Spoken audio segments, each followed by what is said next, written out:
Hello, Wangshan lovers, welcome back to my channel and welcome back to another part of Lonely Bridge Wangshan fanfiction. अभी भी कुछ लोग question करते रहते हैं कि ये सब कुछ भी सीरीज़ में तो नहीं है, तो आप क्या अपने आप से कहानियाँ बनाती हो? तो आप लोग थंबनेल टाइटल कुछ भी रीड ही नहीं करते हैं। ये सीरीज़ एक्सप्लेनेशन है ही नहीं, ये फ़ैन फिक्शन एक्सप्लेनेशन है। ऐसे काफ़ी सारे फ़ैन फिक्शन आपको वेटपेड पे मिल जाएंगे। और फ़ैन फिक्शन के लिंक के लिए भी मुझे बहुत कमेंट्स आते हैं, तो गाइज़ आप लोग डिस्क्रिप्शन बॉक्स चेक किया करो, हमेशा लिंक होती है वहाँ पर। ओके, तो आज का पार्ट शुरू करते हैं। लास्ट पार्ट में मैंने आपको बताया था लान वांगजी जेंगचा से मिलने के लिए जाता है। जेंगचा वांगजी से कहता है, लान वांगजी मैं तुमसे कुछ क्वेश्चंस पूछना चाहता हूँ।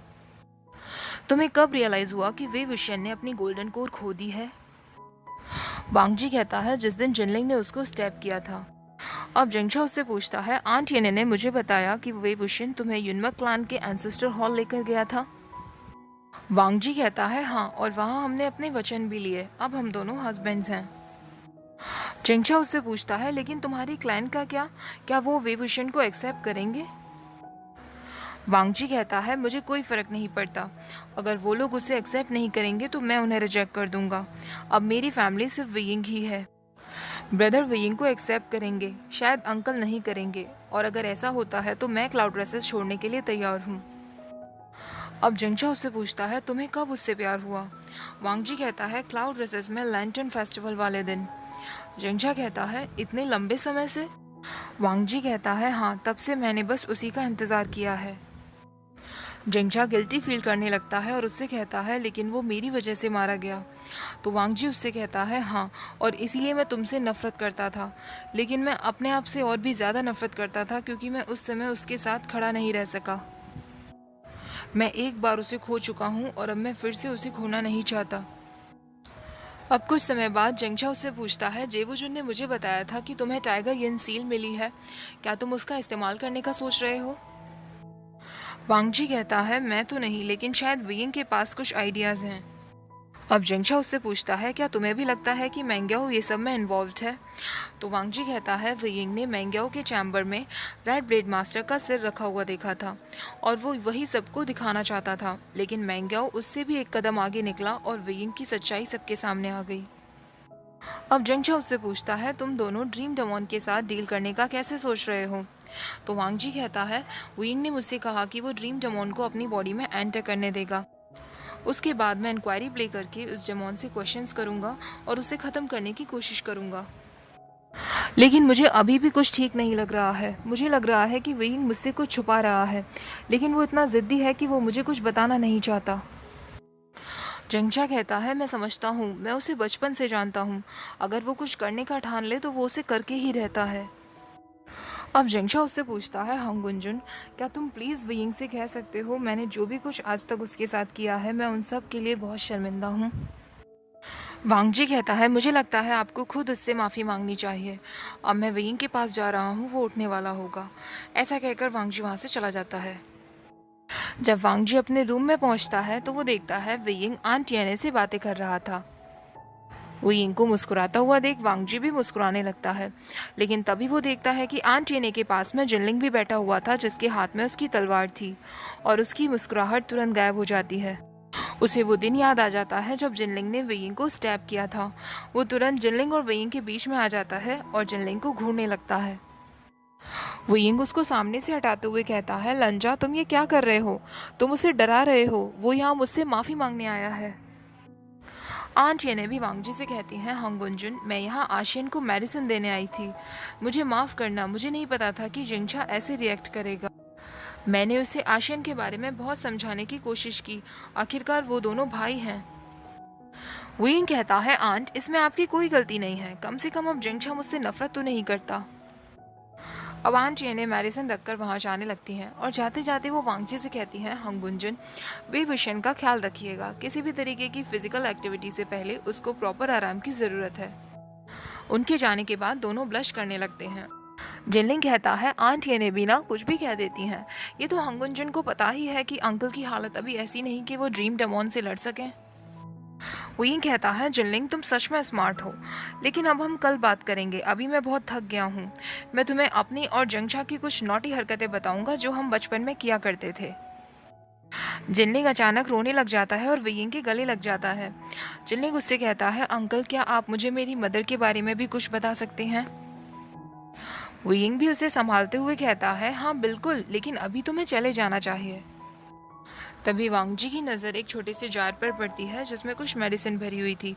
जिनलिंग के जाने के बाद वांगजी वेइंग के पास आता है और उससे कहता है, ये किस तरीके की मेडिसिन है?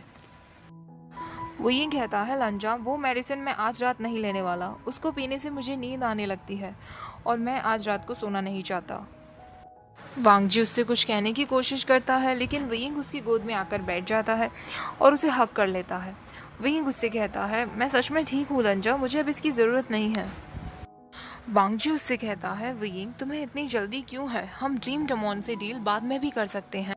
वेइंग कहता है, लंजा मैं एक्सप्लेन नहीं कर सकता, लेकिन मुझे यही लग रहा है कि हमें इस ड्रीम डमोन से जितना जल्दी हो सके उतना जल्दी छुटकारा पा लेना चाहिए। लेकिन वांगजी को फिर भी उसकी चिंता होने लगती है तो वेइंग उसकी चीक्स पकड़ते हुए कहता है, लंजा मैं सच कह रहा हूँ, अब मैं बिल्कुल ठीक हूँ। वांगजी उसके अपर गारमेंट्स निकालने लगता है और उससे कहता है, मुझे देखने दो। वेइंग उससे कहता है, लंजा ये क्या कर रहे हो, ये सही समय नहीं है। वांगजी उसका कोई जवाब नहीं देता और उसकी शर्ट निकालकर उसे बेड पर लेटा देता है और उसकी चेस्ट पर हाथ रख लेता है। वांगजी ने जहां अपना हाथ रखा हुआ था वेइंग को वहां थोड़ा पेन फील होता है। वेइंग सोचने लगता है, क्या वांगजी अभी वो सब कुछ करने की सोच रहा है, लेकिन उसे पता है कि मैं अभी पेन में हूँ। वेइंग भी उसकी बेल्ट खोलने के लिए अपना हाथ आगे बढ़ाता है लेकिन वांगजी उसका हाथ हटाता है और वेइंग को स्पिरिचुअल एनर्जी देने लगता है।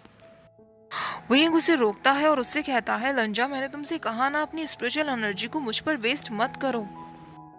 वांगजी उसकी बातों का कोई जवाब नहीं देता और उसे स्पिरिचुअल एनर्जी ट्रांसफर करता रहता है। वेइंग कुछ और उससे कहने की कोशिश करता है लेकिन उससे पहले ही वांगजी उसे किस कर देता है और वेइंग कुछ नहीं कह पाता। जब वांगजी उसको स्पिरिचुअल एनर्जी ट्रांसफर कर देता है तो वो वेइंग के साथ अपना किस ब्रेक करता है और उसे कहता है कि अब हम ड्रीम डेमोन के साथ लड़ सकते हैं। वेइंग कहता है, लंजा तुम सच में चालाक होते जा रहे हो, और उसे अपनी तरफ खींचते हुए कहता है, हंगुनचुन अगर तुम मुझे ऐसे ही बिगाड़ते रहोगे तो मैं तुम्हें अपने सामने से कभी जाने नहीं दूंगा। वांगजी भी उससे स्वीटली कहता है, तो मत जाने दो। ये सुनते ही वेइंग वांगजी को बेड पर लेटा देता है और उसके ऊपर आ जाता है। वांगजी उससे कहता है, वेइंग तुम क्या कर रहे हो? वो ये कहता है, लंजा मैंने तुमसे कितनी बार कहा है मुझसे स्वीट बातें मत किया करो, फिर मेरी बॉडी अपने आप ही रिएक्ट करने लगती है, अब तुम्हें पनिशमेंट मिलेगी। ऐसा कहते ही वो वांगजी के आउटर रोब्स को निकाल देता। वांगजी उससे कहता है, वेइंग लेकिन हम तो ड्रीम डेमोन का सामना करने वाले थे ना। वेइंग उसके कान में कहने लगता है, हंगुंजन मुझे ड्रीम डेमोन प्रॉब्लम के बारे में अच्छे से याद है, लेकिन अभी मुझे तुम चाहिए। वांगजी सोचने लगता है, मैंने ये सब के लिए तो उसे स्पेशल एनर्जी नहीं ट्रांसफ़र की थी, अभी ये सही समय नहीं है, मुझे उसे रोकना होगा। लेकिन वेइंग उसके कान में कहता रहता है, लानर गग्गा क्या तुम मुझे अभी नहीं चाहते? वांगजी उससे कहता है, वेइंग मेरा नाम उस तरीके से मत लो। लेकिन वेइंग उसे नेक बाइट करने लगता है और उसकी ट्राउज़र बेल्ट खोलने लगता है। तभी वांगजी अचानक उसे अपने ऊपर से हटाता है और दोनों के ऊपर ब्लैंकेट डाल देता है। वांगजी वेइंग के कपड़े ठीक करने लगता है। वेइंग उससे डिसअपॉइंटमेंट में कहता है, क्या हुआ लंजा? लेकिन तभी वो डोर की तरफ देखता है तो उनके सामने जंगचा आकर खड़ा हो गया था। वेइंग उसे चिल्लाते हुए कहता है, जंगचा ये क्या तरीका है, तुम्हें आते वक्त कम से कम डोर तो नॉक करना चाहिए। जंगशा भी उससे इरिटेटेड वॉइस में कहता है, वे हुसैन क्या मैंने कभी भी आज तक तुम्हारे रूम में आने से पहले डोर नॉक किया है? वेइंग ब्लैंकेट को अपने ऊपर तक लेते हुए कहता है, लेकिन फिर भी तुम्हें डोर नॉक करना चाहिए था, मैं नेकेड भी हो सकता था। जंगशा उससे कहता है, तो क्या फर्क पड़ता है, हम दोनों साथ में बड़े हुए हैं और मैंने तुम्हें नेकेड देखा है। और तभी जंगशा की नज़र लांगवांगजी पर पड़ती है और उसने भी खुद को ब्लैंकेट से कवर किया हुआ था। जंगशा अपनी नज़र नीचे झुका लेता है और 2 कदम पीछे चला जाता है। वेइंग उसे कहता है, जंगशा मुझे कोई फ़र्क नहीं पड़ता कि तुम मुझे कैसे देखते हो, लेकिन शायद लांग वांगजी को ये बिल्कुल अच्छा नहीं लगेगा कि तुम उसे कैसे देख रहे हो या उसके सामने मुझे कैसे देख रहे हो। ऐसा कहकर वेइंग हंसने लगता है। वांगजी गुस्से में उसका नाम लेता है और जंगशा सोचने लगता है, इसका मतलब ये सच है, मैंने उन दोनों को गलत समय पर डिस्टर्ब कर दिया। वे वुशन के पास भी अब लाइफ पार्टनर है, मुझे तो लगता है सिर्फ मैं ही सिंगल रह जाऊंगा। वेइंग वांगजी से कहता है, लंजा तुम नाराज क्यों हो रहे हो? मुझे नहीं लगता कि हमें जिंगशा से कुछ भी छुपाना चाहिए। जिंगशाओ वेइंग को गुस्से में देखने लगता है और वांगजी से कहता है, हांग गुंजुन मुझे माफ़ करना, मैं गलत समय पर आ गया, लेकिन मैं तुम दोनों को कुछ इम्पोर्टेंट बात बताना चाहता था। मुझे क्लाउड रसेस की तरफ से एक लेटर मिला है। वैसे तो वो लेटर जेवू जुन ने लिखा है, पर मुझे लग रहा है कि जब वो ये लेटर लिख रहे थे मैंग्याओ भी उनके आसपास ही होगा। वेइंग पूछता है, लेटर में क्या है? जिंगशा कहता है, यहाँ आने से पहले मैंने मैंग्याओ को विश्वास दिला दिया था कि तुम और हांग गुंजुन लोटस कोव में नहीं हो सकते, लेकिन लेटर के अकॉर्डिंग लैंचचैन और मैंग्याओ कल शाम तक यहाँ युनमग में आने वाले हैं। मुझे नहीं समझ आ रहा कि ऐसा क्या हुआ होगा। वेइंग कहता है, मुझे लग ही रहा था कि कुछ ना कुछ तो होगा। अब वेइंग जिंगशा से कहता है, मैं और लंजा डेमोन प्रॉब्लम का सामना करके आज रात को ही युनमग छोड़कर चले जाएंगे। वांगजी कहता है, नहीं वेइंग, अगर मैंग्याओ ने यहाँ आने की खबर दी है और अगर उसे डाउट है कि तुम यहाँ हो सकते हो, तो अभी तक उसके लोगों ने लोटस कोव को घेर लिया होगा, और अगर हम अभी निकलने की कोशिश करते हैं तो उसका डाउट क्लियर हो जाएगा, जिससे जंग सेक्ट को प्रॉब्लम हो सकती है। वेइंग कहता है, तुम सही कह रहे हो लंजा, फिलहाल हम डेमोन प्रॉब्लम का सामना करते हैं, उसके बाद हम सोचेंगे कि आगे क्या करना है। अब वेइंग और वांगजी वेइंग की रूम की तरफ जाने लगते हैं, जहाँ पर उस ड्रीम डेमोन का साया था। वेइंग जिंगशा से कहता है, मैं और लंजा अंदर रूम में जाएंगे। वो ड्रीम डेमोन किसी पर भी इफेक्ट कर सकता है अगर वो प्रोटेक्टेड ना हो, इसलिए तुम अंदर नहीं आ सकते। जिंगशा कहता है, प्रोटेक्टेड मतलब? तो वांगजी वेइंग और अपने हाथों में फोरहेड रिबन बांध देता है। वेइंग जिंगशा से कहता है, हमें पता चला कि ड्रीम डेमोन का असर केवल फोरहेड रिबन ही कम कर सकता है, इसीलिए तुम अंदर नहीं आ सकते और ना ही किसी और को अंदर आने देना। ऐसा कहकर वेइंग और वांगजी अंदर रूम में चले जाते हैं और डोर क्लोज कर देते हैं। वांगजी वेइंग से पूछता है, क्या तुम्हें कुछ फील हो रहा है? क्या डेमोन यहाँ है? वेइंग कहता है, लंजा मुझे ऐसे पता नहीं चलेगा, मुझे फ्लूट प्ले करना होगा, अगर डेमोन यहाँ होगा तो वो आंसर देगा। वेइंग जैसे ही फ्लूट प्ले करने लगता है, विंडो की तरफ उसे काली छाया दिखने लगती है। अब वेइंग वांगजी को अपना प्लान बताता है। वेइंग उससे कहता है, लंजा मैं जैसे ही अपने हाथ से फोरहेड रिबन हटाऊंगा, ड्रीम डेमोन को अपनी बॉडी में अंदर एंटर करने दूंगा। तुम तुरंत मुझे किलर स्ट्रिंग से बांध देना और इंक्वायरी प्ले करना, और फिर तुम्हें पता ही है कि तुम्हें ड्रीम डेमोन से क्या क्वेश्चंस करने हैं। जब इंक्वायरी प्ले करना बंद हो जाए, उसके बाद तुम फोरहेड रिबन को फिर से मेरे हाथों पर बांध देना। ड्रीम डेमोन मेरी बॉडी को छोड़ देगा और फिर उसे हम ख़त्म कर देंगे। अब वांगजी उससे क्वेश्चन करता है, वेइंग अगर ड्रीम डेमोन ने इंक्वायरी का कोई आंसर नहीं दिया तो? वेइंग कहता है, लंजा तुम्हें कैसे भी ये करना होगा, अगर वो आंसर नहीं देता है तो तुम्हें फोर्स यूज़ करना होगा। वांगजी कहता है, मुझे नहीं लगता कि मैं ये कर पाऊंगा। वेइंग क्या कोई और सोल्यूशन नहीं है? क्या ड्रीम डेमोन को तुम्हारी बॉडी में एंटर करने देना ज़रूरी है? अगर मैं फोर्स यूज़ करूंगा तो किलर स्ट्रिंग तुम्हें हर्ट कर सकती है। वेइंग वांगजी के हाथ पकड़ते हुए कहता है, हांग गुंजुन मुझे पता है अगर तुम ट्राई भी करो तब भी तुम मुझे हर्ट नहीं कर सकते, और अगर ड्रीम डेमोन हमारे साथ कोऑपरेट नहीं करेगा तो तुम बस फोरहेड रिबन मेरे हाथों पर बांध देना। वांगजी कहता है, मैं तुम्हें हर्ट नहीं कर सकता, मैं तुमसे प्यार करता हूँ, तुम मुझसे प्यार करते हो। वेइंग प्लीज़ हम दोनों यहाँ से चले जाते हैं, जिंगशा हमारी बातों को समझेगा, ये सब करने की क्या ज़रूरत है। वेइंग सोचने लगता है, वांगजी के लिए कितना मुश्किल रहा होगा, क्योंकि वो ऐसा इंसान नहीं है जो ऐसी सिचुएशन से भागे, लेकिन वो सिर्फ वेइंग की वजह से ये सब कह रहा है। अब वांगजी उससे कहता है, वेइंग ड्रीम डेमोन को मेरी बॉडी में एंटर करने दो, उसके बाद तुम्हें जो भी मेथड्स अपनाने हैं वो तुम अपना सकते हो। अब वेइंग उससे कहता है, लंजा कुछ समय पहले तुमने मेरे ऊपर अपने स्पेशल पावर्स का इस्तेमाल किया, मैंने उस समय तुमसे कुछ नहीं कहा, लेकिन तुम्हें वो सब करने की ज़रूरत नहीं थी। तुम्हारी स्पेशल पावर्स प्रीशियस है, उसे मेरे ऊपर वेस्ट मत करो। मेरी बॉडी इम्पॉर्टेंट नहीं है लंजा। वांगजी उसे गले लगा लेता है और उससे कहता है, मेरे लिए तुम इम्पॉर्टेंट हो, तुम्हारा सब कुछ मेरे लिए इम्पॉर्टेंट है। वेइंग हंसते हुए उससे कहता है, हांग गुंजुन तुमने फिर वही किया, मैंने तुमसे कितनी बार कहा है मुझसे इतनी स्वीट बातें मत किया करो, वरना मैं खुद को कंट्रोल नहीं कर पाता। वेइंग उसके टॉप गारमेंट्स खोलने लगता है, तो वांगजी उससे कहता है, वेइंग तुम ये क्या कर रहे हो, जिंगशा बाहर है और हम यहाँ ड्रीम डेमोन के लिए आए हैं ना। वेइंग उससे कहता है, ये तुम्हारी गलती है, मैंने तुम्हें पहले भी वार्न किया था, और उसे किस करने लगता है। अब वांग जी किस को ब्रेक करते हुए कहता है, वीइंग वीइंग मैं भी करना चाहता हूँ सच में, लेकिन अभी ये जगह सही नहीं है, मैं कंफर्टेबल फील नहीं कर रहा। एक बार ड्रीम डेमोन की प्रॉब्लम को सॉल्व हो जाने दो, फिर जब हम अपने रूम में जाएंगे फिर तुम जो चाहो वो कर सकते हो। मैं प्रॉमिस करता हूँ।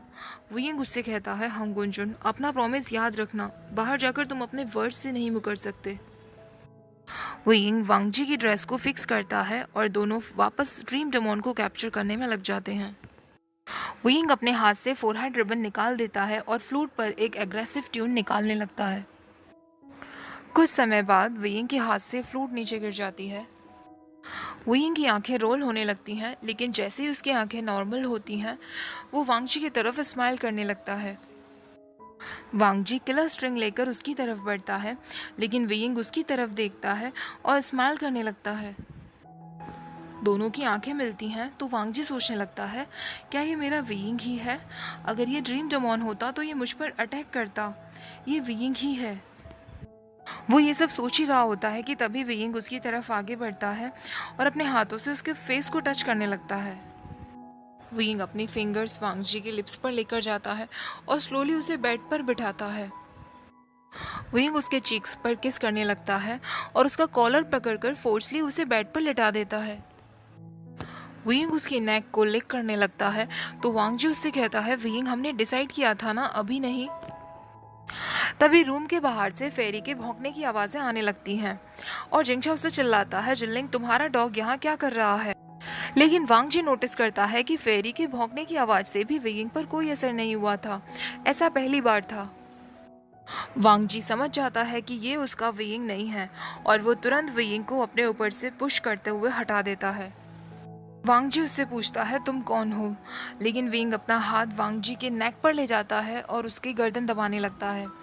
वांग जी अपना पूरा फोर्स लगाकर उसका हाथ अपनी नेक से अलग करता है और किलर स्ट्रिंग से उसे बांध देता है। वांग जी उससे पूछता है, ड्रीम डेमॉन अगर तुम यहाँ से आज़ाद होना चाहते हो तो पहले तुम्हें मेरे क्वेश्चंस का जवाब देना होगा, तुम यहाँ क्यों आए हो? लेकिन वीइंग कंटिन्यूसली स्माइल ही करता रहता है। अब वांग जी उससे पूछता है, अगर तुमने मेरे क्वेश्चंस का जवाब नहीं दिया तो मुझे तुम्हें हर्ट करना होगा।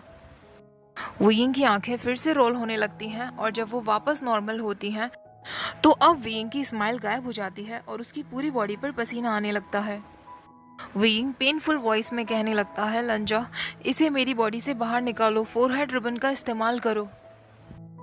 वांग जी तुरंत रिबन निकालकर वीइंग के हाथों पर बांधता है, लेकिन कोई असर नहीं होता। वांग जी वीइंग की हालत देखकर घबरा जाता है। वीइंग उससे कहने लगता है, लंजा मुझे बहुत दर्द हो रहा है, अब मैं कंट्रोल नहीं कर पा रहा हूँ। वांग जी उसके शोल्डर्स को पकड़ता है और उससे कहता है, तुम क्या कंट्रोल नहीं कर पा रहे हो वीइंग, प्लीज़ मुझे बताओ। लेकिन वीइंग को अचानक से एक झटका फील होता है और वो फ्लोर पर गिर जाता है और उसकी बॉडी तड़पने लगती है। वीइंग वांग जी से कहता है, लंजा प्लीज़ मेरी मदद करो, और किलर स्ट्रिंग्स को खुद से अलग करने की कोशिश करता है। वीइंग की हालत देखकर वांग जी भी किलर स्ट्रिंग्स को लूज कर देता है क्योंकि उसे डर लग रहा था कि कहीं वो वीइंग को हर्ट ना कर दे। लेकिन वीइंग फिर उस पर हमला कर देता है और उसकी गर्दन पकड़ लेता है। वांग जी उससे कहता है, वीइंग प्लीज़ फोकस करो। वीइंग उससे कहता है, लंजा मैं कंट्रोल नहीं कर पा रहा हूँ। वीइंग वांग जी को बेड पर ले जाता है और उसकी गर्दन और भी जोर से पकड़ लेता है। वांग जी अब जोर जोर से चिल्लाने लगता है, वीइंग प्लीज़ फोकस करो। वांग जी की आवाज़ जंगशा तक बाहर पहुंच जाती है और जंगशा तुरंत गेट खोलकर अंदर आ जाता है।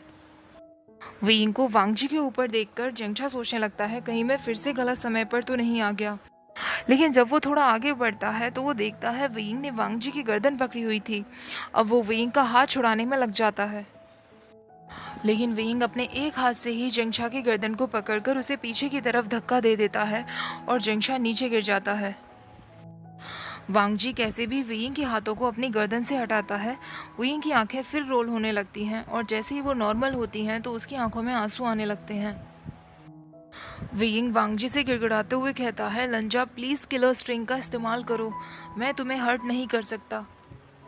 वीइंग की हालत देखकर वांग जी को ना चाहते हुए भी वीइंग को किलर स्ट्रिंग से बांधना पड़ता है। वीइंग फिर अपना पूरा फोर्स लगाकर किलर स्ट्रिंग को तोड़ने की कोशिश करता है और वो बुरी तरह तड़पने लगता है। अब जेंगचा को समझ आता है कि क्या हो रहा है। वो वांग जी से कहता है, हंगुंजुन तुमने तो कहा था कि ये बहुत सिंपल है। वांग जी कहता है, मुझे नहीं पता, मैं यूजलेस हूँ, वो पेन में है और मैं कुछ भी नहीं कर पा रहा हूँ। अब वयिंग जिंगशा की तरफ देखता है और उससे कहता है, जिंगशा प्लीज़ मुझे जान से मार डालो, मैं अब और कंट्रोल नहीं कर सकता, मैं लंजा को हर्ट नहीं कर सकता। वयिंग बुरी तरह तड़पने लगता है और वो जिंगशा से कहता है, प्लीज़ जिंगशा मुझे जान से मार दो। वयिंग की ऐसी हालत देखकर वांगजी उसके ऊपर से किलर स्ट्रिंग्स हटा देता है और उसके पास जाने लगता है, लेकिन जिंगशा उन्हें बीच में ही रोक देता है और वांगजी को पीछे की तरफ पुश करता है, जिससे वांगजी पीछे गिर जाता है। जिंगशा उससे माफ़ी मांगता है और अब वो वयिंग की तरफ बढ़ने लगता है। जिंगशाओ वेइंग पर पर्पल लाइटनिंग से अटैक करने वाला होता है। वांगजी उसे रोकने की बहुत कोशिश करता है, लेकिन उससे पहले जिंगशाओ वेइंग को पर्पल लाइटनिंग से मार चुका होता है। वेइंग बुरी तरह दर्द में चीखता है, लेकिन उसकी बॉडी से काला धुआं निकलने लगता है।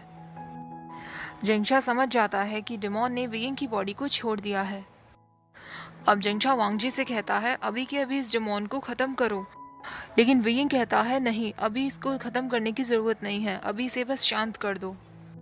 वांगजी सोचने लगता है, वेइंग को जरूर कुछ ना कुछ पता है, इसलिए वो डेमोन को खत्म करने से मना कर रहा है। अब वांगजी अपना जिदर प्ले करने लगता है। वेइंग भी अपनी फ्लूट ढूंढता है, तो वो देखता है उसकी फ्लूट टूट चुकी थी। जिंगशा की नज़र भी वेइंग की टूटी हुई फ्लूट पर पड़ती है, तो जिंगशा तुरंत अपने पास से चेंजिंग निकालकर वेइंग को दे देता है। वेइंग शॉक्ड रह जाता है और सोचने लगता है, जिंगशा ने मेरी चेंजिंग अपने पास इतने समय से रखी हुई थी। वो जिंगशा की तरफ स्माइल करता है और उससे चेंचिंग अपने हाथ में लेकर फ्लूट प्ले करने लगता है। वांगजी और वेइंग दोनों डेमोन को शांत करने के लिए म्यूजिक प्ले करते हैं। काफी समय म्यूजिक प्ले करने के बाद रूम में चीखें आना बंद हो जाती हैं और वो काला धुआं एक सॉलिड में बदलने लगता है। अब डेमोन पूरी तरीके से शांत हो चुका होता है। दोनों म्यूजिक प्ले करना बंद करते हैं।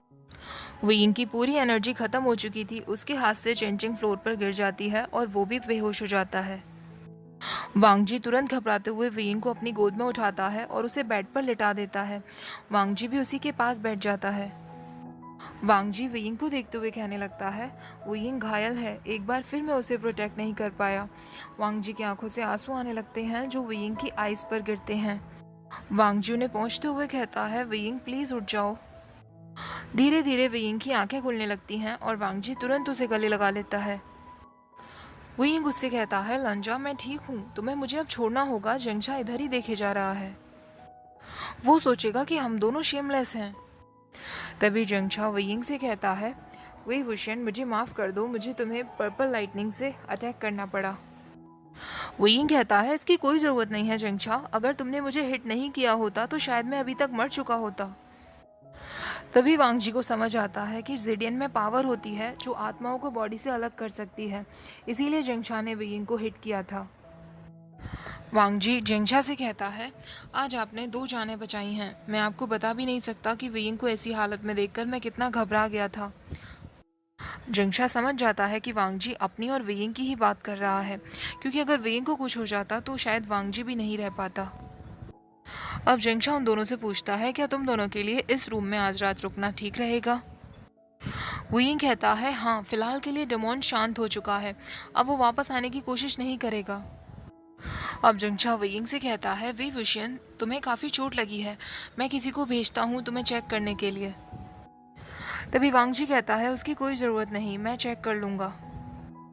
जिंगशा कंफ्यूज हो जाता है तो वेइंग हंसते हुए उससे कहता है, जिंगशा लंजा को पसंद नहीं कि कोई भी मुझे इस तरीके से देखे, वो मुझे लेकर बहुत पॉसेसिव है।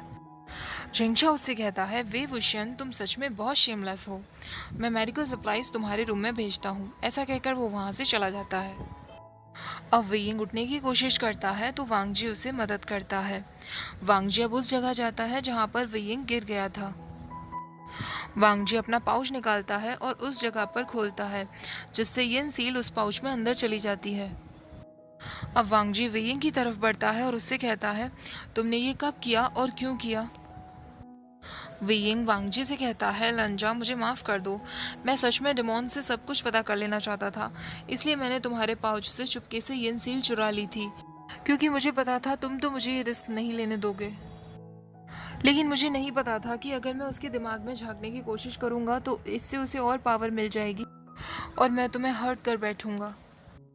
अब वांग जी को गुस्सा आता है और वो उससे सीरियस टोन में कहता है, वियिंग तुम ये सोच रहे हो कि तुमने मुझे हर्ट किया?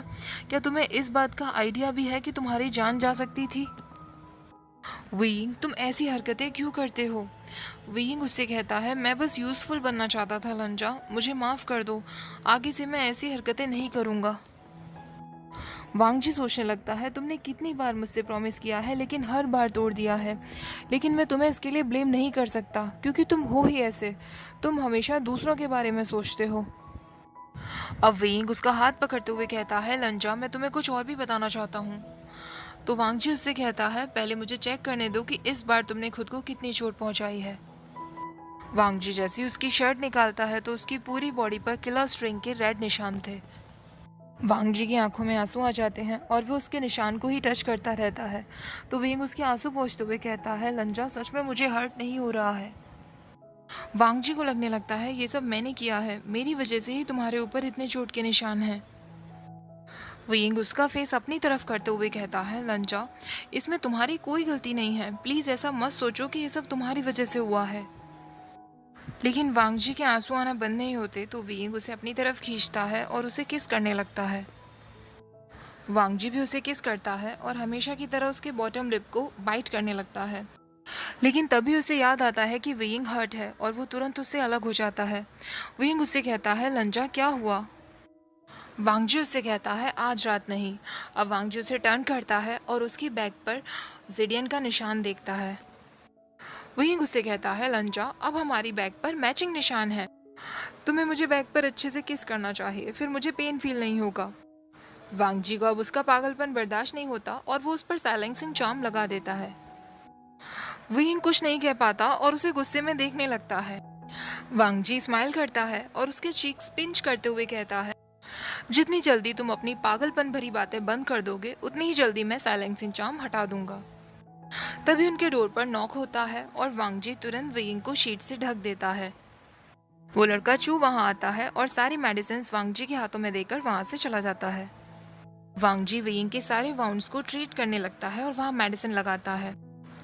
वांगजी वेइंग से पूछता है, वेइंग क्या तुम्हें हर्ट हो रहा है जब मैं टच कर रहा हूँ? वेइंग क्योंकि कुछ भी नहीं बोल पाता तो वो सिर्फ अपना सिर हिला देता है। वांगजी उससे कहता है, मेडिसिन अप्लाई करने के बाद और तुम्हें एनर्जी ट्रांसफर करने के बाद तुम कल सुबह तक बिल्कुल ठीक हो जाओगे। वेइंग उसका कोई जवाब नहीं देता और ना सिर हिलाता तो वांगजी उसका फेस अपनी तरफ करता है। वांगजी उससे कहता है, क्या तुम मुझसे कुछ कहोगे नहीं? लेकिन वेंग उसे आई कांटेक्ट हटा देता है। तभी वांगजी को याद आता है कि उसने ही वेंग पर साइलेंसिंग चार्म लगाई हुई है। वांगजी सोचने लगता है, क्या वो मुझसे अपसेट है? वांगजी उसे किस करता है और उसके ऊपर से साइलेंसिंग स्पेल हटा देता है। लेकिन वेंग अभी भी उसे गुस्से में ही देखता रहता है। तो वांगजी उसके लोअर लिप पर किस करते हुए कहता है, क्या तुम मुझे बताओगे नहीं कि क्यों तुम मुझसे अपसेट हो? विंग अभी भी उसकी बातों का कोई जवाब नहीं देता तो वांगजी उससे कहता है, विंग सच में अगर अभी तुम हर्ट नहीं होते तो मैं तुम्हें सोने नहीं देता। विंग अचानक से शॉक्ड हो जाता है और कहता है, हंगुंजन क्या तुम मुझे जानबूझकर परेशान करने के लिए ये सब कह रहे हो? वांगजी के हाथ विंग के चेस्ट पर जाते हैं और वो कहता है, विंग तुम्हें जो सोचना है सोचो लेकिन ये सच है। विंग सोचने लगता है, मेरी किस्मत इतनी खराब क्यों है? अगली बार मैं खुद को हर्ट करने से पहले पूछ लूंगा कि वांगजी के प्लान्स क्या हैं। कुछ समय बाद वांगजी फिर से उसके वाउंड्स पर टच करता है और उससे पूछता है, क्या अभी भी हर्ट हो रहा है? तो विंग उससे कहता है, जितना पहले हो रहा था अब उतना हर्ट नहीं हो रहा। वांगजी फिर उसे किस करने लगता है लेकिन अचानक रुक जाता है। विंग उससे कहता है, लंजा तुम क्यों रुक जाते हो? वांगजी उससे कहता है, विंग तुम हर्ट हो। तो विंग उससे कहता है, लंजा जब तुम मेरे साथ होते हो तो मैं सारा पेन भूल जाता हूँ। और वो वांगजी को अपनी तरफ खींच लेता है। वांगजी उससे कहता है, विंग मुझे माफ़ कर दो। विंग उसे कहता है, लंजा माफ़ी तो मुझे मांगनी चाहिए, मैंने तुम्हें धोखा दिया है। और उसे किस करता है। वांगजी भी उसके फोरहेड पर किस करते हुए कहता है, मैंने तुम्हें माफ़ कर दिया है। अब विंग फ्रस्ट्रेटेड होते हुए कहता है, लंजा मैं कितना अनलकी हूँ, मेरी पूरी बॉडी पर वाउंड्स हैं, मैं तुम्हें कह भी नहीं सकता कि मुझे टच करो। अब वांगजी भी उससे टॉपिक चेंज करते हुए कहता है, विंग तुम मुझे डेमोन के बारे में कुछ बताना चाहते थे ना, तुमने मुझे उसे ख़त्म करने से मना क्यों कर दिया? वेंग उससे कहता है, लंजा, हमें जंगशा को भी यहाँ बुला लेना चाहिए, फिर मैं तुम्हें पूरी बात बताऊंगा। जब जंगशा वहाँ आता है तो वेंग उन्हें बताता है उस डेमोन को सुशे ने कंट्रोल कर रखा था। जंगशा शॉक्ड रह जाता है और वेइंग उससे पूछता है, क्या कुछ समय पहले मेंग्यो यहाँ आया था? जंगशा कहता है, हाँ, 1-2 महीने पहले वो जिनलिंग के साथ नाइट हंट पर यहाँ आया था और मैंने सुना था कि सुशे भी उसके साथ था। अब वेंग उससे कहता है, जंगशा, मुझे ये कहते हुए दुख हो रहा है, लेकिन कुछ समय पहले यहाँ जो मौतें हुई हैं वो इनडायरेक्टली मुझसे रिलेटेड हैं। मुझे ऐसा लगता है कि जिस इंसान ने उस टाइगर यंसील को युनमक केव में रखा और जो उन पपेट्स को कंट्रोल कर रहा था, वो और कोई नहीं, सुशे था। मैंने उस डेमोन के थॉट्स को पढ़ने की कोशिश की तो मुझे पता चला कि सुशे ने ही उसे यहाँ भेजा था और मैंग्याओ भी उसके साथ इंक्लूडेड था। अब वेइंग जंगशा से कहता है, मुझे ऐसा लगता है उसने ये सब इसलिए किया होगा, या तो उसे डाउट होगा कि मैं वापस आ गया हूँ, या वो तुम्हें युनमक क्लैन के इन सब मैटर्स में बिजी रखना चाहता होगा। जंगशा कहता है, मुझे अभी भी कुछ समझ नहीं आया। वेइंग कहता है, जंगशा, सारी स्टोरी वहाँ से शुरू हुई जब लंजा ने शुयांग को मार दिया। तो वहाँ मार्क्समैन आया और उसने शुयांग से वो यिन सील ले ली, जिसका इस्तेमाल करके उसने वो सील बनाई जो हमें युनमक के केव में मिली थी। लेकिन वो एक बॉक्स में बंद थी और वो उस तक नहीं पहुंच पाया। लेकिन वो किसी और को भी वहां तक नहीं पहुंचने देता, इसलिए उसने पपेट्स का सहारा लिया और वो फ्लूट के जरिए पपेट्स को कंट्रोल करता था, जिससे सबको ये लगे कि मैं वापस आ गया हूँ। फिर वो मार्क्समैन यानी कि सुशे अपने सुपीरियर के पास गया जो कि मैंग्याओ था। मैंग्याओ ने शुयांग से सुना था कि इन चारों यिन सील्स के पार्ट को 5वां हिस्सा कंट्रोल कर सकता है और वो 5वां हिस्सा तुम्हारे पास था, जंगशा। तो जंगशा उससे शॉक्ड होते हुए कहता है, तुम ये क्या बकवास कर रहे हो? मैं ऐसी चीज अपने पास क्यों रखूंगा? वेइंग कहता है, जंगशा, तुम्हारे पास जो पार्ट था उसमें सबसे ज्यादा पावर थी और वो उन चारों पार्ट्स को मिलाकर फिर से उस सील को बना सकता था। जंगशा फिर उससे कहता है, मेरे पास ऐसा कौन सा पार्ट था? तो वांगजी उसे जवाब देता है, चेंगचिंग। वेइंग भी मुस्कुराते हुए कहता है, हाँ जंगशा, मेरी चेंगचिंग 5वां मोस्ट इम्पॉर्टेंट हिस्सा थी जो इतने समय से तुम्हारे पास थी। जंगशा उससे कहता है, लेकिन ये तो एक फ्लूट है। तो वेइंग कहता है, हाँ, ये एक फ्लूट है, लेकिन ये फ्लूट होने से पहले एक स्वॉर्ड हुआ करती थी। तुम्हें याद है जब तुमने मुझे श्वन्यू केव से बचाया था तो मेरे हाथ में एक तलवार थी? जंगशा कहता है, क्या वही यिनसील थी? वेइंग कहता है, हाँ, मुझे भी नहीं पता था, लेकिन जब शुयांग ने मुझे बताया तब मुझे सब कुछ समझ आया। मुझे ऐसा लगता है कि मैंग्याओ को शक है कि तुम्हारे पास ही मेरी चेंगचिंग है। जंगशा कहता है, और तुमने डेमोन को खत्म करने से क्यों मना किया? तो वेइंग कहता है, मुझे ऐसा लगता है मैंग्याओ ने सुशे को युनमक पर नजर रखने के लिए कहा होगा। सुशे ने मैंग्याओ को खबर कर दी होगी कि सारे पपेट्स को खत्म कर दिया गया है और केव में भी कोई आया था, इसीलिए मैंग्याओ ने अचानक युनमक आने का प्लान बनाया है। अब जब उसे पता चलेगा कि डेमोन को भी खत्म कर दिया गया है तो वो पक्का तुम पर शक करेगा कि तुम्हारे पास ही चेंचिंग है, या फिर वो सोचेगा कि तुमने मेरे साथ हाथ मिला लिया है और मैं यहाँ आया, तुमने किसी को खबर नहीं की, तो वो सारे क्लान्स में यही बता देगा कि तुम एक धोखेबाज हो। पर जब वो देखेगा कि डेमोन अभी भी यहाँ है तो उसे तुम पर कोई शक नहीं होगा, और अगर मैं युनमक आया भी तो उसे ये नहीं लगेगा कि मैं लोटस कोव में आया था। जिंगशा की आंखों में आंसू आ जाते हैं और वो वेइंग से कहता है, तो तुमने ये सब मुझे प्रोटेक्ट करने के लिए किया? वेइंग उससे कहता है, मैंने ये अपने भाई और अपने घर के लिए किया है, युनमक मेरा घर है। जिंगशा उसकी तरफ उसे हक करने के लिए बढ़ने लगता है, लेकिन वांगजी बीच में आ जाता है। वेइंग उससे कहता है, लंजा, क्या मैं उसे हक भी नहीं कर सकता? तो वांगजी कहता है, नहीं, तुम नहीं कर सकते। जिंगशा कहता है, क्या मतलब है तुम्हारा? तो वेइंग उससे कहता है, जंगशा, लंजा इसीलिए ऐसा कह रहा है क्योंकि मेरी पूरी बॉडी पर चोट के निशान हैं। जंगशा उससे कहता है, अब मैं समझा, मुझे माफ कर दो। वेइंग कहता है, कोई बात नहीं। अब वेइंग उससे कहता है, प्रॉब्लम ये है कि मैं इंजर्ड हूँ और लंजा हर किसी के सामने मुझे डिफेंड नहीं कर सकता, तो हम दोनों को लोटस कोव छोड़कर चले जाना चाहिए। जिंगशा कहता है, लेकिन तुमने तो कहा था कि तुम दोनों पर नजर रखी जा रही है। अब वांगजी से पूछता है, वेइंग, क्या तुम्हारे पास कोई प्लान है? वेइंग कहता है, जिंगशा, हमें उसके लिए तुम्हारी मदद पड़ेगी। जिंगशा आंट याने को बुलाता है और आंट याने वहाँ फैंग को बुलाती। फैंग उन्हीं दाइमा की बेटी है जिनके घर पर वेइंग और वांगजी रुके थे। फैंग लोटस कोव में काम करती है। फैंग के आने से पहले वियिंग वांगजी से कहता है, लंजा क्या तुम मेरा अपीयरेंस थोड़ा सा ठीक कर दोगे? वांगजी उसका हेयरबैंड खोल देता है और उसके सारे बाल शोल्डर्स पर गिर जाते हैं। वांगजी उसके सिल्की बालों में हाथ फिराता रहता है और उसे अपनी तरफ खींचकर किस करता है। वियिंग उससे कहता है, क्या हुआ लंजा? तो वांगजी उससे कहता है, भूलना मत कि तुम कौन हो। वियिंग उससे कहता है, अच्छा तो मैं कौन हूँ? वांगजी उसके कान में कहता है, तुम सिर्फ मेरे हो। वांगजी फिर उसे किस करता है। वियिंग किस ब्रेक करते हुए कहता है, हाँ हंगुंजुन, मैं नहीं भूलूंगा, मैं सिर्फ तुम्हारा हूँ। लेकिन हस्बैंड, अभी हमें लेडी फैंग से बात करनी है, हमें उनकी ज़रूरत पड़ेगी, तो प्लीज़ मेरा अपीयरेंस थोड़ा सा ठीक कर दो, उसके बाद तुम जो चाहो हम वो करेंगे। वांगजी उसके बाल ठीक करने लगता है। अब वहाँ फैंग आती है तो विंग उससे कहता है, लेडी फैंग क्या आप हमें जानती हैं? फैंग कहती है, हाँ आंट येने ने बताया था, आप दोनों नी क्लान से हैं। विंग कहता है, हाँ बिल्कुल, और वो वांगजी को फैंग से नी क्लैन मास्टर आयुएन कहकर इंट्रोड्यूस करता है। अब वो फैंग से कहता है, आपको हमारी एक मदद करनी पड़ेगी। आप देख सकते हैं कि मेरी पूरी बॉडी वाउंडेड है, तो मुझे कल लोटस कोव से बाहर ले जाया जाएगा। आपको कार्ट में मेरे साथ बैठना होगा।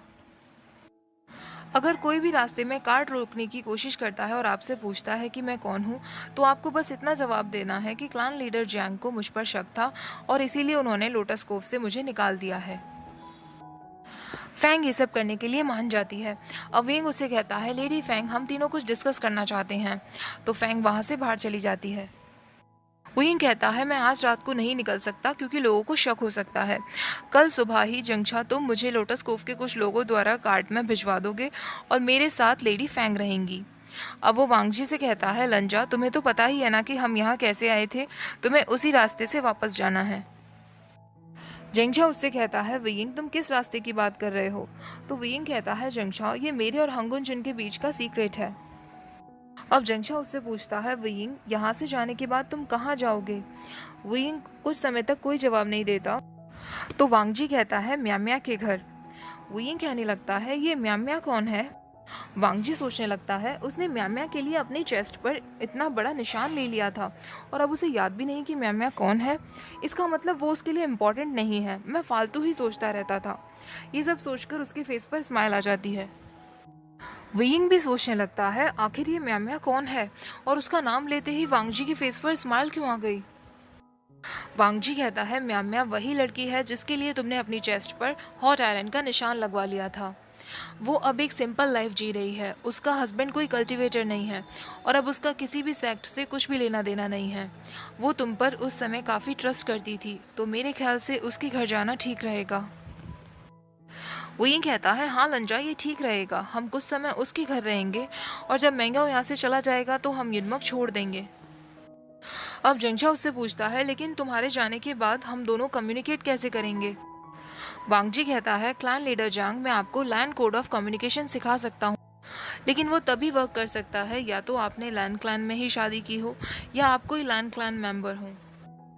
विंग उससे कहता है, लंजा जिंगछा मेरा भाई है और मेरी कोर भी उसके अंदर है और मैं तुमसे इतना क्लोज हूँ, हम दोनों हस्बैंड्स हैं, तो शायद ये वर्क कर जाए, ट्राई करके देखो। वांगजी ट्राई करता है और उसका ये एक्सपेरिमेंट सक्सेस हो जाता है। जिंगछा भी लैंड कोड ऑफ कम्युनिकेशन सीख जाता है। तो एक्चुअली गाइज इस फैन फिक्शन में भी जिंगछा के मन में लैंड चुचान के लिए फीलिंग्स हैं, इसीलिए वो लैंड कोड ऑफ कम्युनिकेशन सीख पाया है। लेकिन जैसा कि मैंने आपको बताया था, मुझे सिर्फ वांगशन की स्टोरी में इंटरेस्ट आता है। अब जिंगछा वेइंग से कहता है, वे वुशन अगर हंगुन जुन को कोई प्रॉब्लम ना हो तो क्या मैं भी कुछ अपनी पावर्स तुम्हें ट्रांसफ़र कर सकता हूँ जिससे तुम जल्दी ठीक हो सको।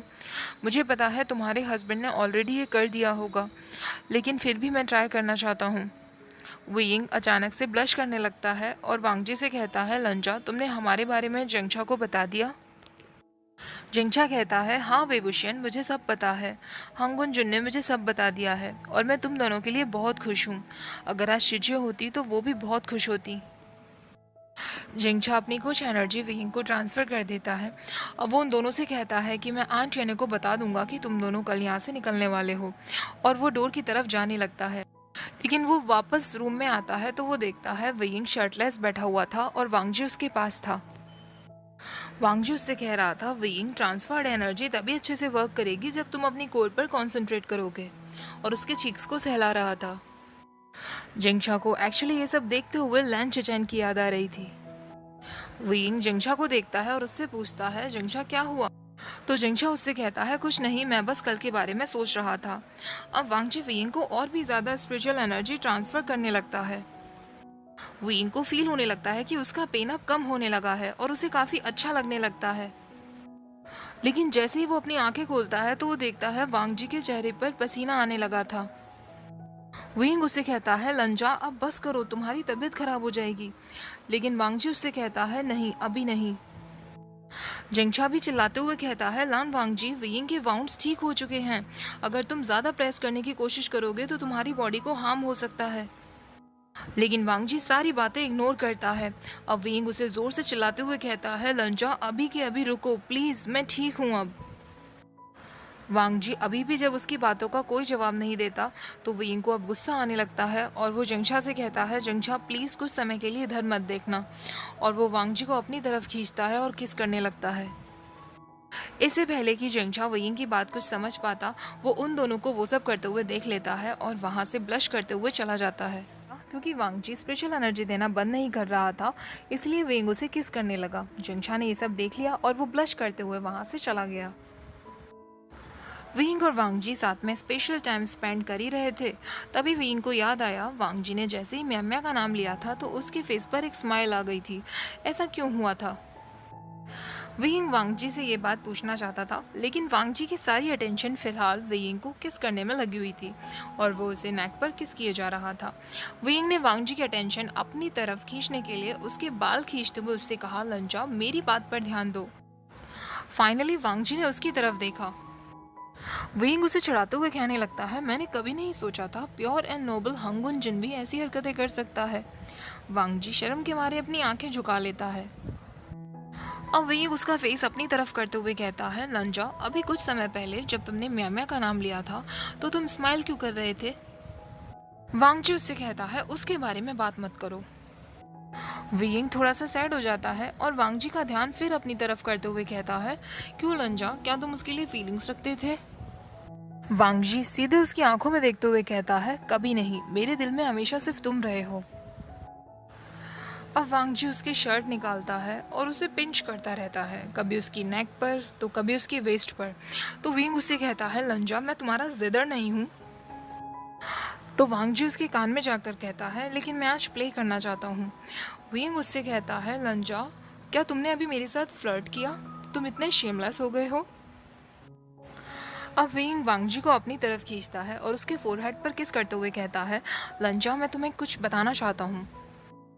विंग सोचने लगता है, काफ़ी समय पहले मैं नोटी बुक्स पढ़ा करता था, लेकिन तब मुझे नहीं पता था कि मुझे लंजा से प्यार हो जाएगा और मैं एक कट स्लीव बन जाऊंगा। अब विंग वांगजी से कहता है, लंजा मुझे इस बारे में कोई नॉलेज नहीं है। मुझे पता है कि मैन और वुमेन के बीच में फिजिकल रिलेशनशिप कैसे होता है, लेकिन मुझे इस बारे में कुछ नहीं पता। तुम्हें याद है लंजा, एक बार मैंने तुम्हें क्लाउड रेसेस में कट स्लीव्स की बुक दी थी। वो मुझे न्यू हसैंग ने दी थी। मैंने उसे रीड नहीं किया था। मैंने बस तुम्हें चिढ़ाने के लिए वो बुक दी थी, लेकिन तुमने उसे डिस्ट्रॉय कर दिया। अब मैं सोचता हूँ काश मैंने वो बुक पढ़ी होती। लेकिन वांगजी उससे कहता है, मैंने उस बुक को रीड किया था। विंग बिल्कुल शॉक्ड रह जाता है और कुछ नहीं बोल पाता। वो बस यही सोचता रहता है, लंजा ने उस बुक को रीड किया था, लेकिन उसने तो डिस्ट्रॉय कर दिया था ना। और मोस्ट इम्पॉर्टेंटली उसने उस बुक को रीड क्यों किया?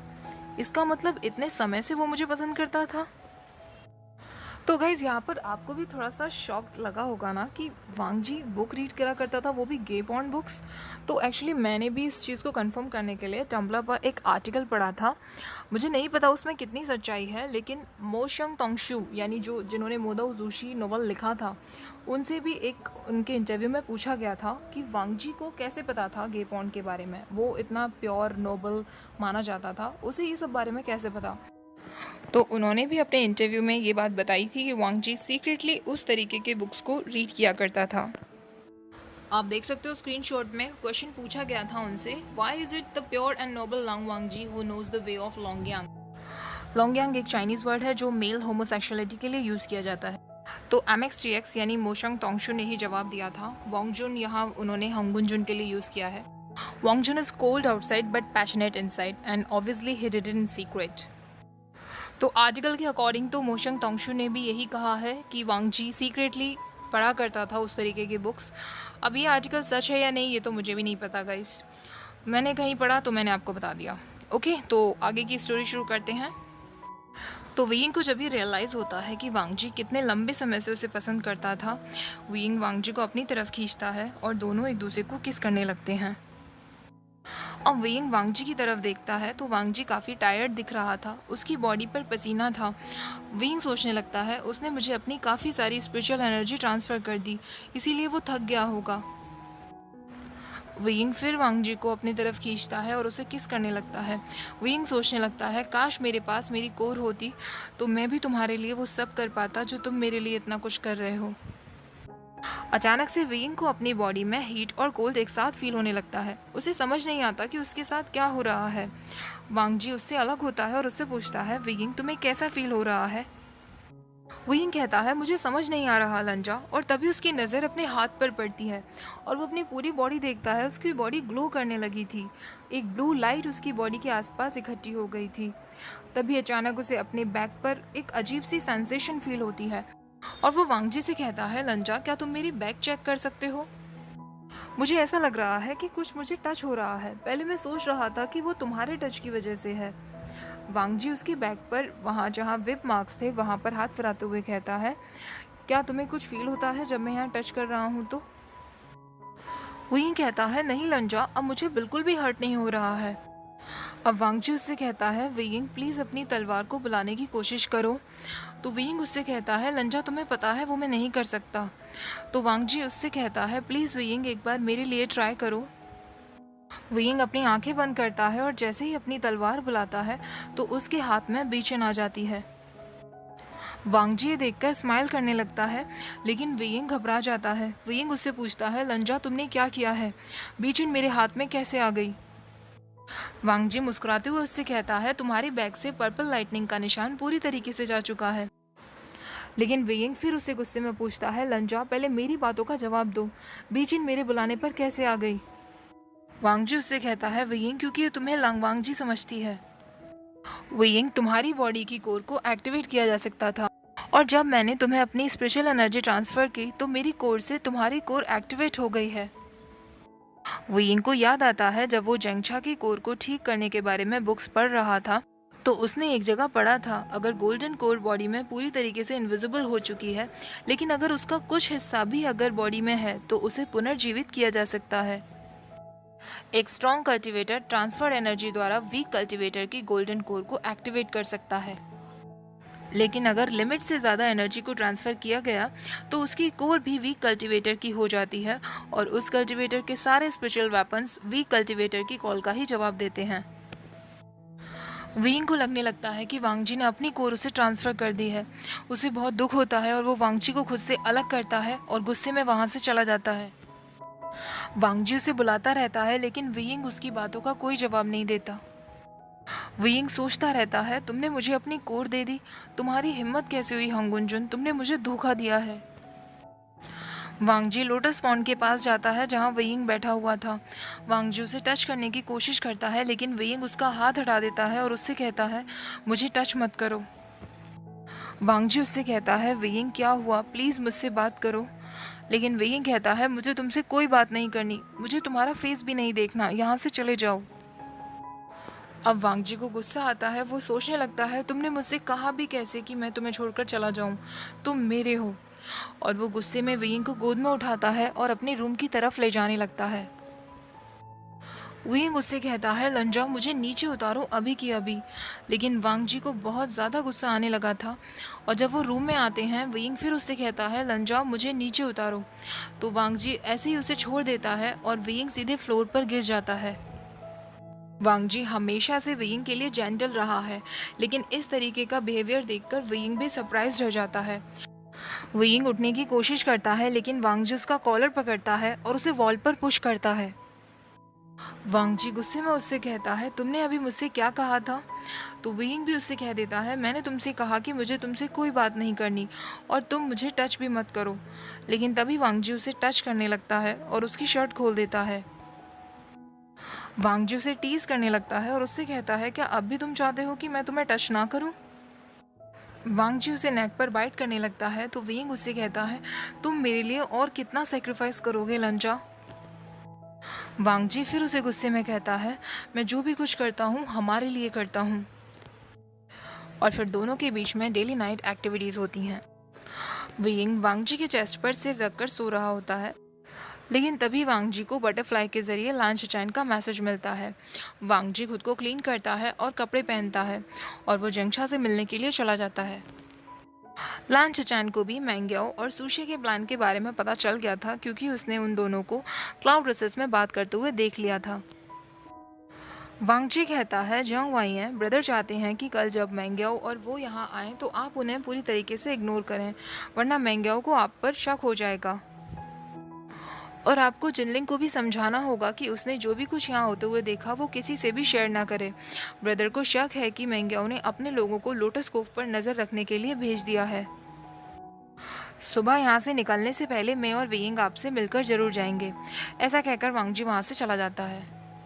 वांगजी रूम में बकेट में कुछ वाटर लेकर आता है, वेइंग को एक छोटे बेड पर ट्रांसफर करके बेडशीट चेंज करता है और वेइंग को क्लीन करता है।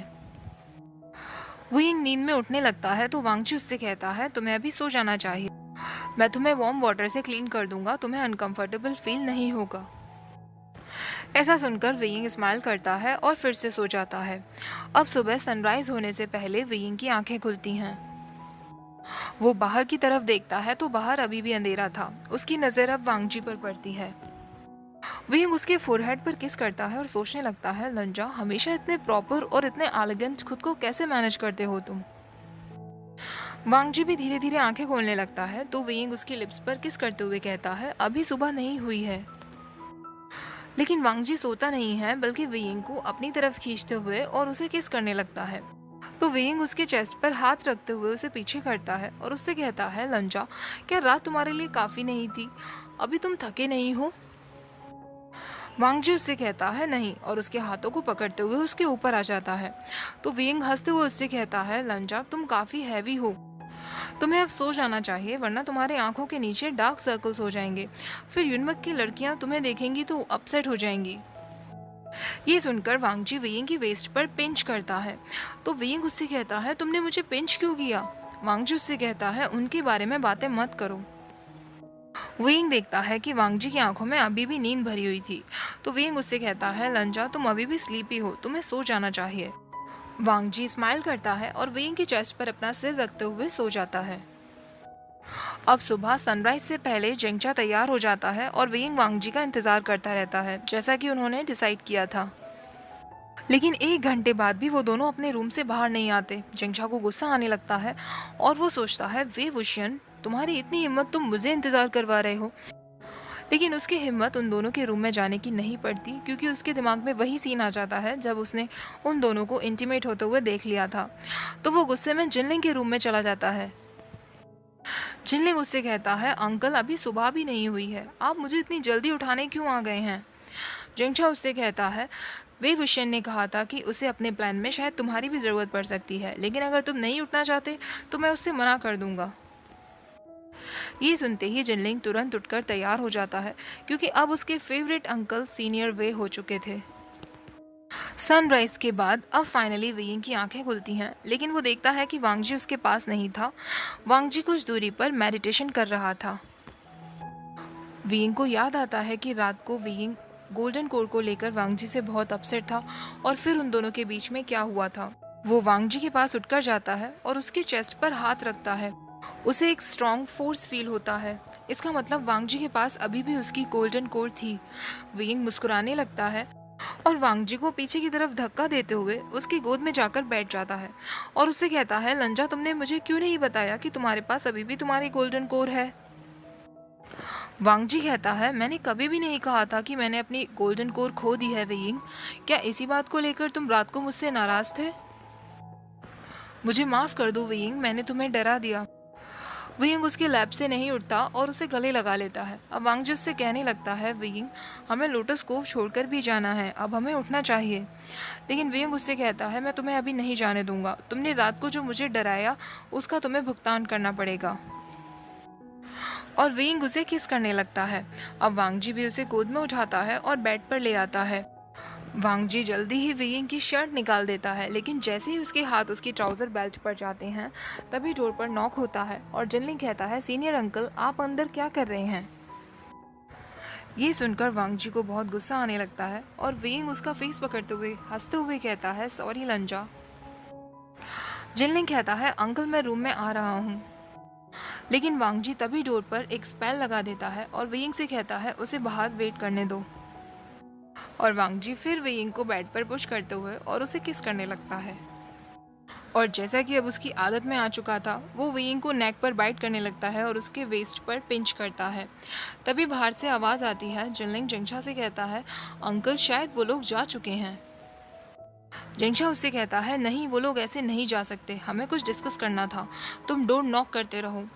और इधर वेइंग सोचने लगता है, जिंगशा तुम मुझसे इतनी नफरत क्यों करते हो। वेइंग वांग जी से कहता है, होंगुनजुन तुमने इस बार बहुत गलत समय चुना है। वांग जी उठता है और दोनों को अगेन क्लीन करता है। अब जिनलिंग बाहर से कहता है, सीनियर अंकल क्या आप हर्ट हैं, क्या होंगुनजुन आपका ठीक से ख्याल नहीं रख रहे हैं। अब जिंगशा उससे कहता है, ज़रूर कोई ना कोई प्रॉब्लम है, हमें जीडियन का इस्तेमाल करना चाहिए डोर को तोड़ने के लिए। ये सुनते ही वांग जी तुरंत वेइंग को अपनी गोद में उठाता है और उसे चेंजिंग पार्टीशन के पीछे छुपा देता है और तुरंत वो डोर से स्पेल हटा देता है और डोर खुल जाता है। जिनलिंग अंदर आता है और वो देखता है कि वेइंग वहाँ नहीं था। वो वांग जी से कहता है, होंगुनजुन क्या सब ठीक है, मैंने सीनियर अंकल की चिल्लाने की आवाज़ सुनी। तभी वेइंग चेंजिंग पार्टीशन से पीछे निकल कर आता है। वेइंग को चलने में थोड़ी तकलीफ हो रही थी। वांग जी देखकर सोचने लगता है, क्या मैंने फिर से उसे हर्ट कर दिया, क्या वो मुझसे कुछ छुपा रहा है। वेइंग जिनलिंग से पूछता है, जिनलिंग तुम इतनी जल्दी कैसे उठ गए, तुम्हें तो अभी सोते रहना चाहिए था ना। जिनलिंग कहता है, सीनियर अंकल आपको क्या हुआ, आपके लिप्स और आपके नेक पर निशान हैं, आपको किसने हर्ट किया, मुझे बताइए, मैं उसे छोड़ूंगा नहीं। तभी जिंगशा वहाँ आता है। जिंगशा समझ जाता है कि सिचुएशन क्या रही होगी और वो जिनलिंग से कहता है, जिनलिंग ड्रीम डेमोन ने अटैक किया होगा। तो जिनलिंग कहता है, लेकिन उनकी लिप्स पर क्यों चोट है और होंगुनजुन ने उनका ख्याल क्यों नहीं रखा। होंगुनजुन सीनियर अंकल के साथ इसीलिए बेड शेयर कर रहे हैं ना, ताकि वो उनका ख्याल रख सके। ये सुनकर वांग जी के ईयर्स रेड होने लगते हैं और वो अपनी आंखें नीचे झुका लेता है। वेइंग कहता है, जिनलिंग इसमें होंगुनजुन की कोई गलती नहीं है, बल्कि अगर उन्होंने मेरी मदद नहीं की होती तो मैं और भी ज्यादा बुरी तरह घायल हो जाता और लिप्स पर चोट मुझे गिरने की वजह से आई है। अब जिनलिंग कहता है, लेकिन फिर आपके नेक पर क्यों चोट है। तभी वांग जी उसे इंटरप्ट करते हुए कहता है, क्लैन लीडर मुझे और वेइंग को बस 10 मिनट दे दीजिए, हम अभी आपको ज्वाइन करते हैं। जिंगशा जिनलिंग को बाहर खींचते हुए वहां से चला जाता है। वांग जी डोर क्लोज कर देता है और वेइंग को फिर उठाकर बेड पर लेकर आता है। वेइंग कहता है, लंजा हमारे पास सिर्फ 10 मिनट्स हैं, मुझे नहीं लगता ये करना ठीक होगा। लेकिन वांग जी उसे टर्न करता है और उसके बैग चेक करने लगता है। वांग जी उससे कहता है, कल रात को जब मैंने तुम्हें गिरा दिया था तो क्या तुम्हें चोट लगी थी, तुमने मुझे बताया क्यों नहीं, मैंने फिर तुम्हें हर्ट कर दिया। वेइंग कहता है, नहीं लंजा तुम ऐसा क्यों सोच रहे हो, रात को जो भी कुछ हमारे बीच में हुआ था मुझे बहुत अच्छा लगा था, मैं तुमसे प्यार करता हूँ। अब प्लान के अकॉर्डिंग वेइंग को जाने में सिर्फ 2 मिनट रह गए थे। अपनी फीलिंग्स कन्फेस कर लेने के बाद ये पहली बार था जब वेइंग और वांग जी कुछ समय के लिए अलग रहने वाले थे। वांग जी अपना फोरहेड रिबन उसके हाथ पर बांधता है और उससे कहता है, अपना ख्याल रखना, मैं जल्दी ही तुम्हें बाहर इन में मिलूंगा। अब वांग जी वेइंग के रूम में एक सीक्रेट दरवाजे के जरिए उस गुफा की तरफ चला जाता है जो वेइंग ने उसे दिखाई थी। वेइंग जब अपने रूम का दरवाज़ा खोलता है तो जिंगशा वहाँ खड़ा था। जिंगशा उससे कहता है, वेई वुशन प्लान में बदलाव करना पड़ेगा। ओके गाइज, आज का पार्ट यहीं ख़त्म करते हैं। तो आज का पार्ट भी बहुत ज़्यादा ही रोमांटिक था। कैसा लगा आपको प्लीज़ मुझे ज़रूर बताना। लाइक कर देना, वीडियो अच्छी लगी हो तो चैनल को सब्सक्राइब कर देना और शेयर कर देना वांगशन लवर्स के साथ। Thank you for watching.